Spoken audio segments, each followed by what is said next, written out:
여러분에게 하나님의 놀라운 축복이 함께하기를 주의 이름으로 축원합니다.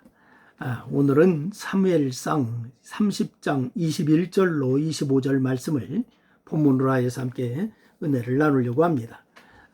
여러분, 인간의 사회생활에 있어서 이 판단, 행위, 평가 등 기준이 되는 행동 양식이 있죠. 이것을 한마디로 한 단어로 얘기하는 것을 규범이라고 얘기합니다.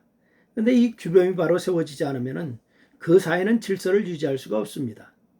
저마다 가치 판단의 기준이 달라서 각기 다른 기준에 따라서 행동하면 어떻게 되겠습니까? 그럼 바벨탑을 쌓던 무리가 각기 언어가 달라지자 일을 진행하지 못하고 흩어졌던 것처럼 그 사회는 아무 일도 하지 못하고 흩어지고 말 것입니다. 여러분, 그런데 이 규범을 지키는 것도 중요하지만은 어떤 규범을 세우느냐 하는 것도 매우 중요한 일입니다. 규범의 사전적인 의미를 보니까 마땅히 따르고 지켜야 할 가치 판단의 기준, 이렇게 되어 있습니다. 이 범죄한 인간들이 과연 그 기준을 세울 수 있을까요? 다 치우쳐 함께 더러운 자가 되고 선을 행하는 자가 하나도 없다. 그렇게 성경은 말씀하고 있습니다. 그 세운 기준이 과연 올바르겠어요? 이건 넌센스 같은 얘기죠. 그래서 오늘 보면 25절 말씀해 보니까 뭐라고 얘기하고 있는고 하니, 그날부터 다윗이 이것으로 이스라엘의 율례와 규례를 삼았더니 오늘까지 이르니라 라고 이렇게 말씀하고 있습니다.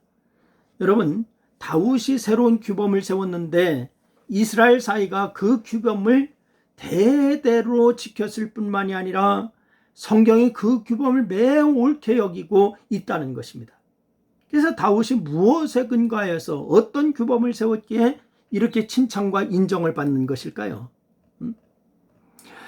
우리는 그 규범이 세워지는 과정을 통해서 바로 이 믿음이 삶에 실제적으로 어떻게 구체화되는지 이걸 우리가 살펴보고자 하는 것인데, 첫째는 다윗은 시글락을 약탈한 아멜렉을 공격하지요.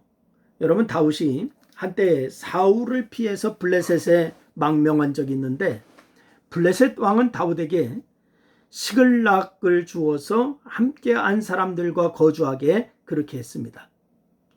그러다가 블레셋과 사울이 이끄는 이스라엘 간에 전쟁이 벌어지자 블레셋 왕은 다윗을 전투에 참여시키고자 다윗과 용사들을 전쟁으로 불러냈어요.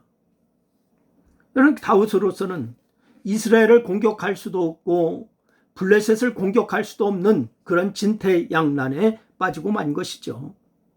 다행히 블레셋의 방백들이 다윗의 참전을 반대하는 바람에 다윗은 전투에서 빠지고 시글락으로 회군하게 되는데 더 참담한 일이 그들을 기다리고 있었습니다. 그것이 무슨 일이냐면은 다윗이 시글락을 비운 사이에 아멜렉이 시글락을 쳐서 불사르고 여인들과 재산을 탈취하고 다 끌고 가버렸어요. 바로 이 초토화가 되어버렸습니다.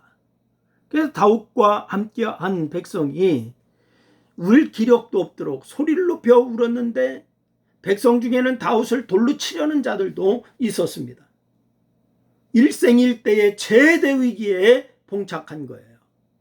하지만 이 다윗은 그 상황에서 당황하거나 낙심하지 않고 하나님께 가족들을 구출할 수 있을 것인지 여부를 하나님 앞에 여쭈었습니다. 기도한 것이에요. 믿음으로 위기를 관리하는 거예요. 그리고 하나님의 확답을 받자 블레셋을 추격하여서 아멜렉을 진멸하는 그러한 일이 있었습니다. 여러분, 그리고 약탈당한 모든 것을 다 찾았을 뿐만이 아니라 블레셋이 그동안 약탈했던 모든 것 역시 전리품으로 다 가지고 올 수가 있었습니다. 여러분도 큰 위기를 만나더라도 도우시고 보호하시는 하나님을 믿으시기를 바랍니다. 지금 우리 한국교회가 위기입니다. 예배 자유롭게 할 수가 없습니다. 모임도 제한이 있습니다. 물론 코로나 때문에 그렇지만은, 그러나 하나님은 이때도 우리를 도우실 줄로 믿으시기를 바랍니다. 교회를 도우시고 성도를 도우실 것입니다. 보호하실 겁니다. 하나님을 믿고 그 말씀에 순종하여 더 큰 복을 받기를 주의 이름으로 축원합니다. 두 번째는 다윗은 전리품을 나누는 규범을 세웠습니다.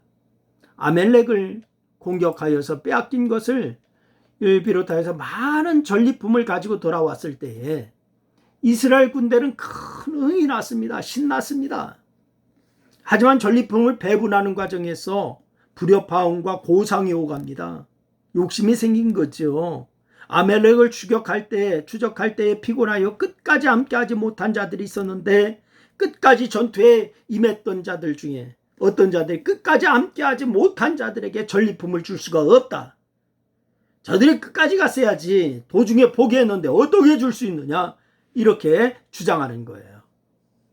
그래서 자신들은 피곤을 무릅쓰고 아멜렉을 쳐서 승리했기 때문에 부솔 시내에서 쉬던 자들과 전리품을 나누는 건 공평하지 않다는 거죠. 일면에 일리는 있어요. 그러나 사람이 공동체에 자기의 이익과 자기의 수고만을 따지면 되겠습니까? 물론 그들의 마음이 이해가 되지 않는 거 아니죠. 하지만 그들은 근본적으로 하나님을 의식하지 않고 하나님을 믿지도 않는 자들이에요. 여러분 다윗을 보십시오. 다윗이 어떻게 하고 있습니까?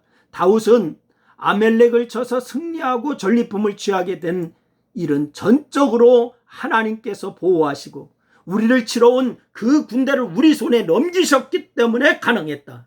이걸 고백하는 거예요. 우리가 했느냐? 하나님이 도와주셨기 때문에 됐다. 그러니 아무 말 하지 말아라.